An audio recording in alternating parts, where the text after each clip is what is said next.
Yes, you can start with the name. All right, I am called Becker Elonge, the Development Officer in charge of Eastern Region at Uganda Cricket Association. The experience of work so far. Well, I joined UCA about 15 years ago, serving in this capacity ever since.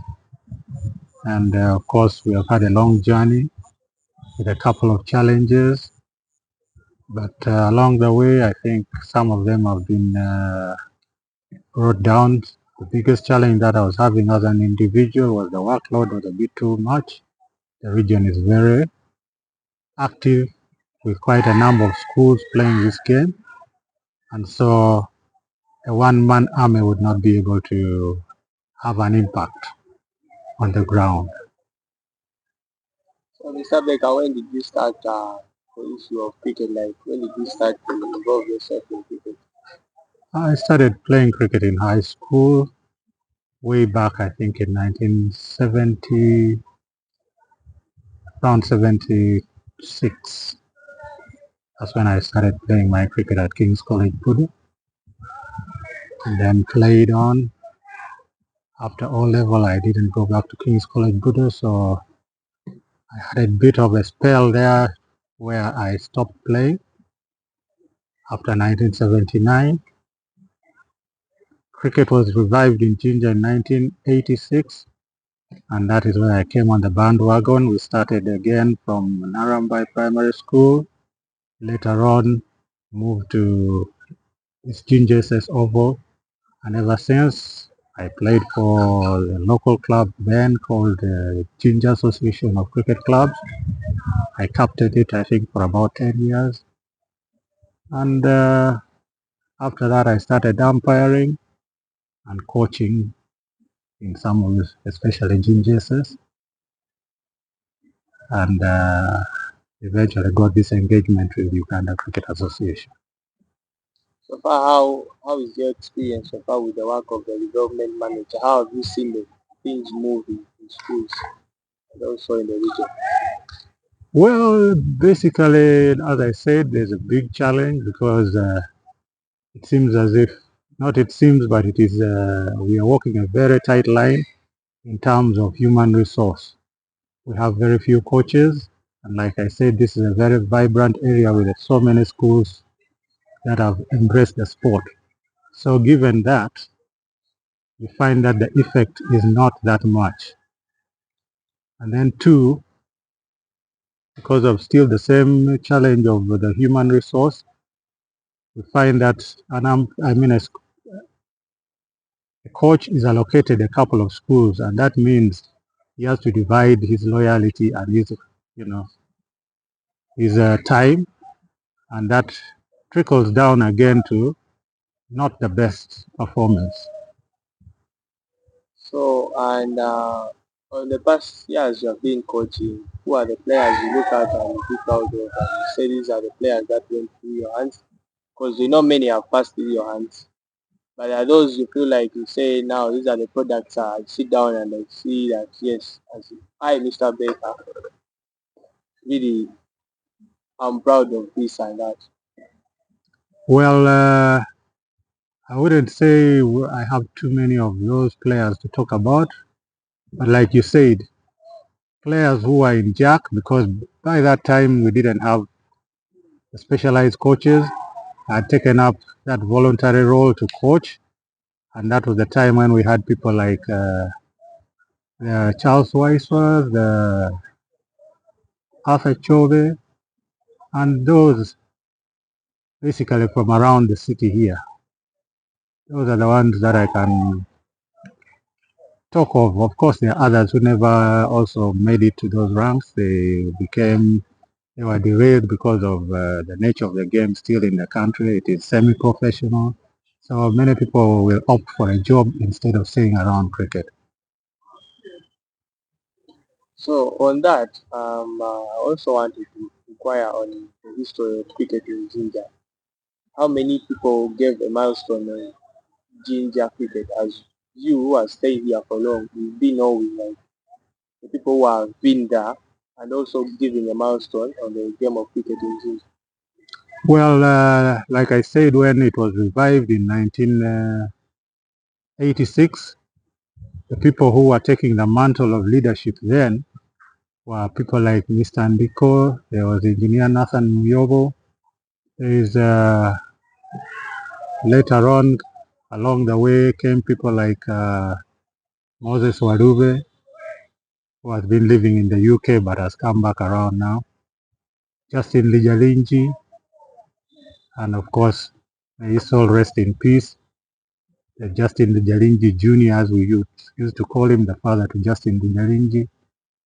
Yeah, those are the people I think who have been around cricket. Plus, basically the Indian fraternity.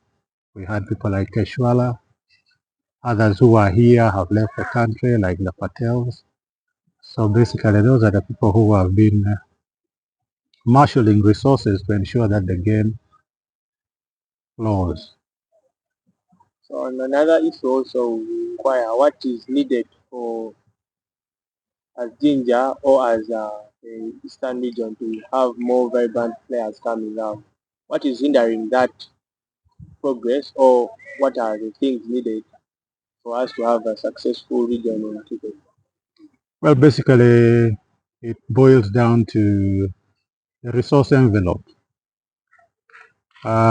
Cricket, as I said, has not yet gone very professional in our country, and therefore you need to have a vehicle of marshalling resources to run the game. And you might as well agree with me that it is a rather expensive venture.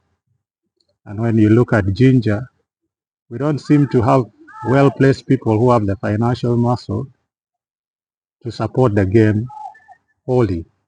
So that is where our biggest challenge is. We have lost a lot of players along the way to financially more vibrant, sound clubs like sometime back when we had clubs like Aziz Damani and others. Players will leave this region after you feel they have got made it to the top.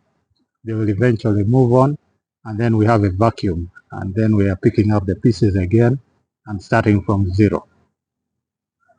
So back to the issue of cricket, which were the dominant schools that you knew that back then were leading in cricket? Well, the dominant schools basically will have been Soga College Mwiri, GNJSS, St. James then, and there was a school from Kamuli called Soga High. Those were really top flight schools that we were having in the region. And as you have talked about your schools, because of late some of them are not that vibrant, what is hindering such schools to still keep their flag flying of cricket in their schools? Well, the school setting is a rather complicated setup. The powers that be are the ones that call the shots. So you are lucky to have a situation where the head teacher is in synchrony with the sport. And that is, I think, what happened then when Soga High was top of the flight.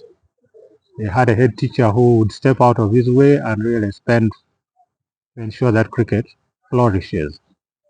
There's a time also, if you would agree with me, that we had a drought of cricket at St. James. And that was because, again, the leadership had taken the other situation, the other position, which I would really, I don't know, for lack of better words, say is anti-cricket.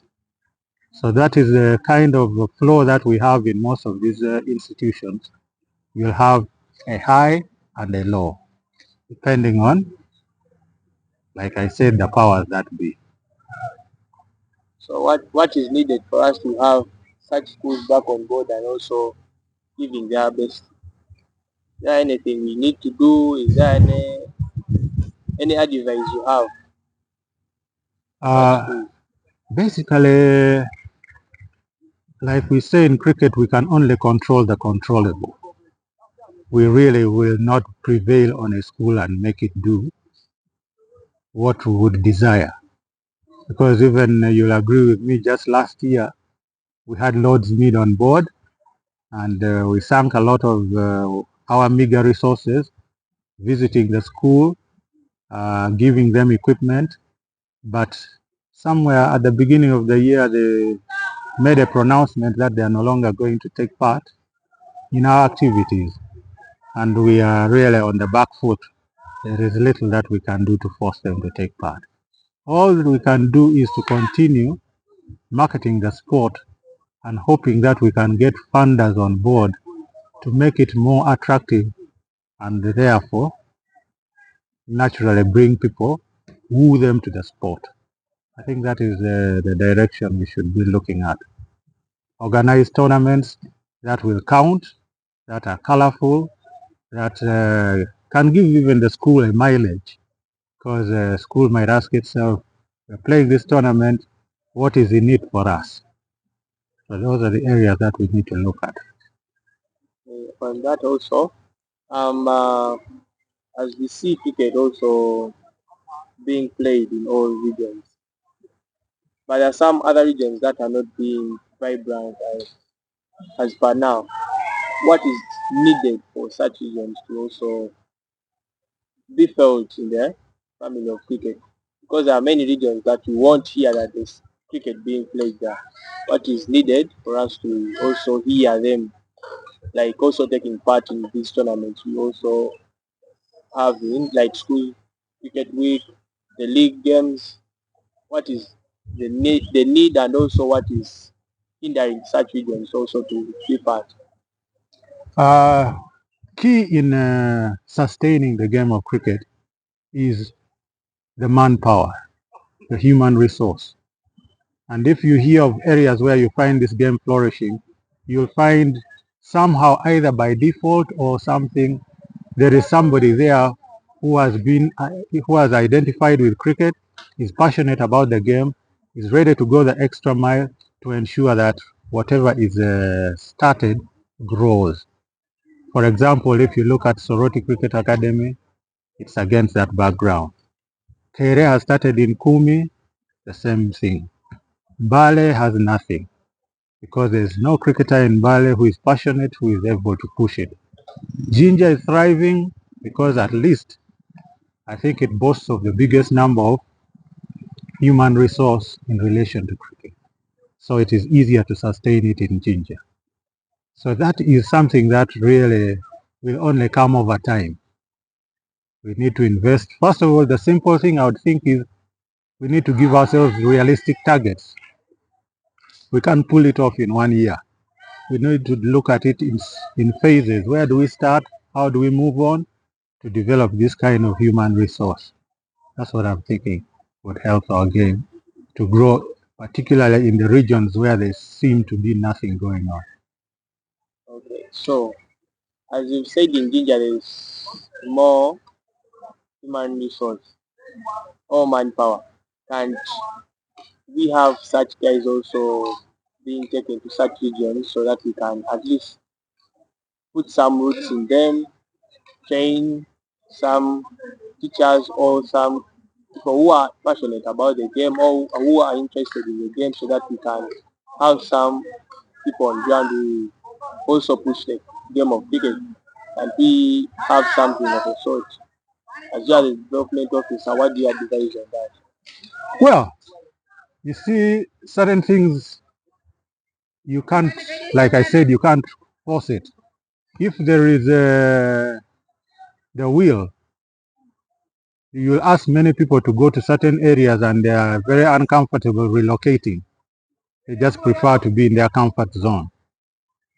But like you said, if you look at cricket developed in in the other regions, its mainstay is still from Ginger.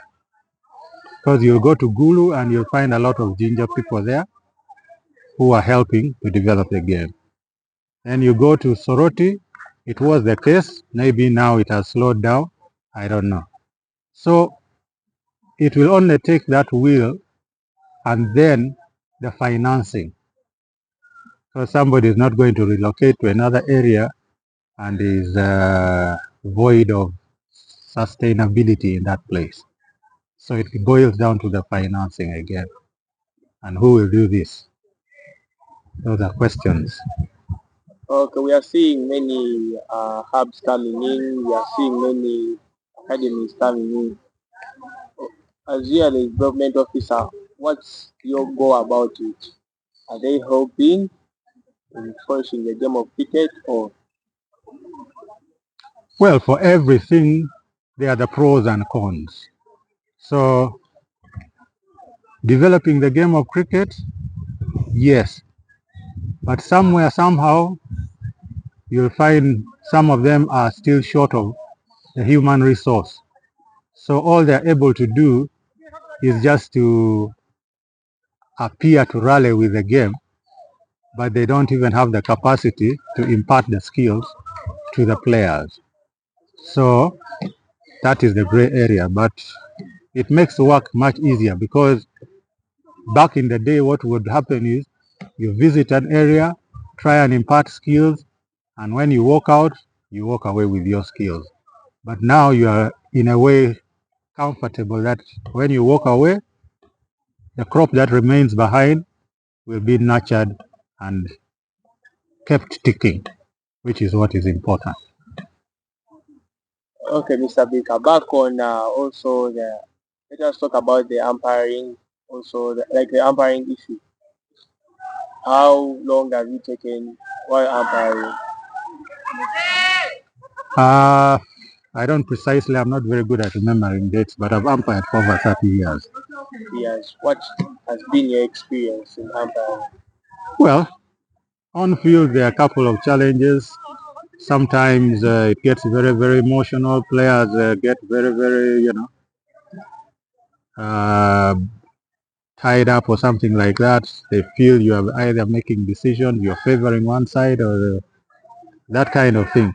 But always you just do your best and try and be as professional as possible. Okay, if you can recall, what was your worst moment in umpiring? Like, do you remember in a moment you felt like, yes,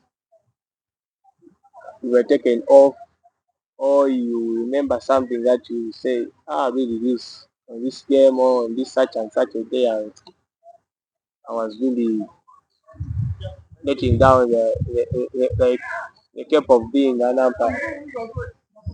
Have you ever reached at that moment? I Or don't do seem to you remember that. All I know is I've ever had very bad experiences with players and for all the wrong reasons because they want to believe that there are certain things they seem to know which maybe eludes them.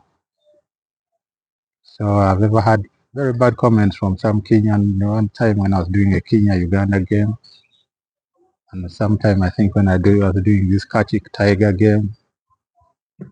Yeah, but basically the other one with Kachi Tiger, it was a fan. The Kenya game, it was a player. So those are you call them the hazards of the job. I think every umpire must have some experience of that kind. okay? So okay, on such comments and such behaviors of players on ground, what brings about that? Like I said earlier, it is because sometimes they are even ignorant about what they are talking about. For example, somebody will say that ball was going to, it's an LBW. Now when you ask him, what criteria are you using to judge it as an LBW, he might not even be able to elucidate the whole thing to you. But for him, he feels when the player has got that ball plump on his foot, on the pad, that is an LBW. So if you don't award it or you don't uphold the decision, he's just up in arms against you. So, Mr. Becker, and as we are seeing cricket in Uganda, what's your views about the way cricket is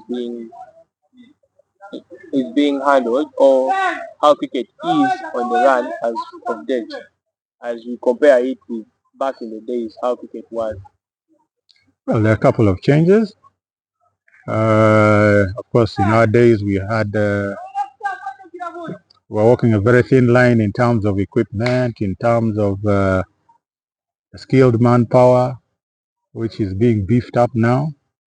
You will realize that many times when you come to watch a trial game, you have a physio on the ground, of course, which was not there then. We now have a psychologist. We are trying to professionalize the game, as it were. So I think we are taking strides, but still might not yet be good enough to measure up to the requirements of the game. Yes, as of late, we have been losing most of our good players. Like if we talk on the national team, you may hear some good players being losing out. What's your view about that, and what's causing to that? Well, basically, it's just the issue of remunerations, because people are always trying to look for greener pastures. So that is what I think is the biggest cause of our migration of players. They always will look up to try and trade their talent for a better pay. So that means in Uganda they can't have the same pay